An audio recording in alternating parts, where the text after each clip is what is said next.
احادیث مبارکہ کی روشنی میں شب برات کی کیا اہمیت ہے؟ کیا اس رات کی عبادت ٹھیک ہے؟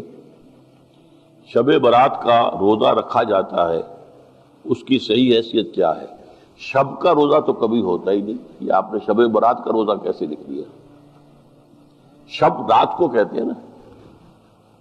شب برات جو ہے اس کو کہا گیا ہے اس لیے کہ ان کا خیال ہے کہ اس رات میں اللہ تعالیٰ بہت سے لوگوں کو اس کا کو بخشتا ہے۔ برات، اللہ تعالیٰ جہنم سے ان کو رستگاری عطا فرماتا ہے۔ اس کے ضمن میں جو صحیح احادیث ہے صرف ایک ہے، اور وہ یہ ہے کہ حضرت عائشہ صدیقہ رضی اللہ تعالیٰ عنہ بیان کرتی ہے کہ ایک روز حضور کی میرے ہاں شب باشی کی باری تھی، لیکن میری رات کو آنکھ کھلی تو حضور نہیں تھے موجود، تو مجھے تشویش ہوئی کہ آپ کہاں گئے؟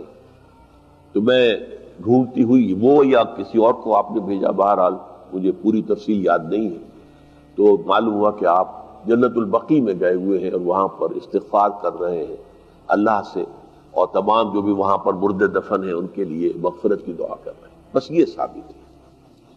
باقی اب اس میں جو ہے ہندوؤں سے ہم نے مانگ لی دیوالی، تو وہ دیوالی جو ہے وہ روشنی کی جا رہی ہے اور بتیاں جلائی جا رہی ہیں، تو مختلف لوگوں سے ہم نے بورو کی ہیں چیزیں، جیسے عید میلاد النبی ہے وہ ہم نے کرسچن سے بورو کر لی ہے، یا شیعوں کے تعزیوں کا توڑ کرنے کے لیے ہم نے بات بنا لی۔ اب اس میں جو ہے روشنیاں کی جا رہی ہیں، یہ دیوالی کا گویا کہ ہم نے توڑ فراہم کیا ہے یا اس کی نقل ہم کر رہے ہیں، یہ چیزیں نہیں۔ البتہ نماز رات کی عبادت تو ہر رات میں بہت اعلیٰ ہے۔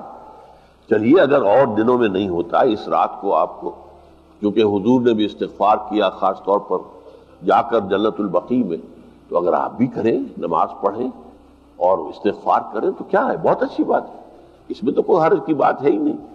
لیکن اسے کوئی تہوار کی طرح منانا، پٹاخے چھوڑنا اور جو ہے وہ روشنی کرنا، یہ بھارت صحیح نہیں ہے۔ روزہ بھی چونکہ 15ویں شب ہوتی ہے، 15واں دن ہوتا ہے، پھر اس اعتبار سے حضور کے معمولات میں تھا کہ آپ ہر مہینے کی 13، 14، 15 تاریخوں میں روزہ رکھتے تھے، تو اگر آپ یہ نیت کر کے روزہ رکھ لیتے ہو، کیا کہنے ہیں، نور علی نور ہے۔